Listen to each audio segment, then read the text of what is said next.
আন্দোলনকে হালকা করতে যারা মিথ্যে মামলা দিচ্ছে তাদের ছাড় দেওয়া হবে না বলে হুঁশিয়ারি দিয়েছেন আইন উপদেষ্টা আসিফ নজরুল। তাদের আইনের আওতায় আনতে এক সপ্তাহের মধ্যে কমিটি গঠন করা হবে বলে জানান তিনি। সেই সাথে জুলাই আন্দোলনে হত্যার বিচারও দ্রুত শেষ করা হবে। আদিত্য মামুনের রিপোর্ট। জুলাই আন্দোলনে স্বজনহারা পরিবারের সদস্যদের অর্থ সহায়তা দিতে এই আয়োজন। যোগ দেন অন্তর্বর্তী সরকারের বেশ কজন উপদেষ্টা ও শহীদ পরিবারের সদস্যরা। হত্যার বিচারে ধীরগতির সমালোচনা করে সরকারের সহযোগিতা চান ভুক্তভোগীরা। আপনারা এই 1000 শহীদের রক্তের উপরে পা দিয়ে আজকে ক্ষমতায় গিয়েছেন। আপনারা আমাদের আশ্বাস, বিশ্বাস, ভরসা। আমি এখনো মামলা করতে পারি না।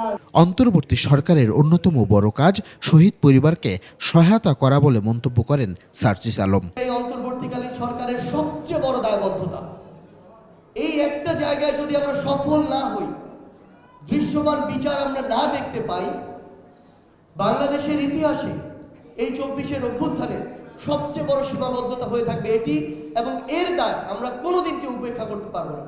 অনুষ্ঠানে মৎস্য প্রাণী ও সড়ক উপদেষ্টাও একমত শহীদ পরিবারকে সহায়তা নিশ্চিতের।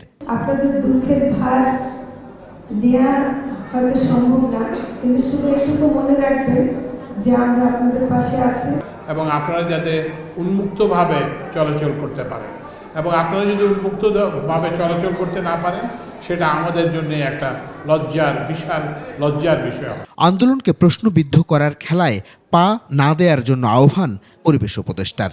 যতবার উপদেষ্টা মণ্ডলীর সভা হয় ততবারই শহীদ পরিবারদের জন্য কি করা যায় এটা একবার না একবার আলোচনা হয়। হত্যায় জড়িতদের শাস্তি নিশ্চিতে আন্তর্জাতিক অপরাধ ট্রাইব্যুনাল পুনর্গঠন করা হয়েছে উল্লেখ করে মামলা বাণিজ্যের বিরুদ্ধে সতর্ক করেন আসিফ নজরুল।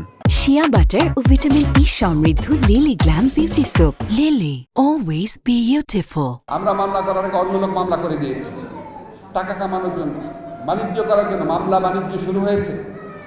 মানবতা বিরোধী অপরাধ, হত্যার অপরাধ, এই হত্যার অপরাধের বিচারের দাবি, বিচারের প্রত্যাশা, এটাকে নিয়ে ব্যবসা শুরু হয়েছে আমাদের সমাজে।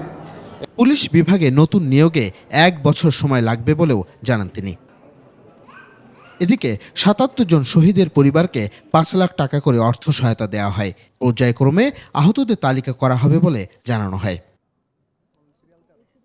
আদিত্য মামুন, 21 টেলিভিশন, ঢাকা।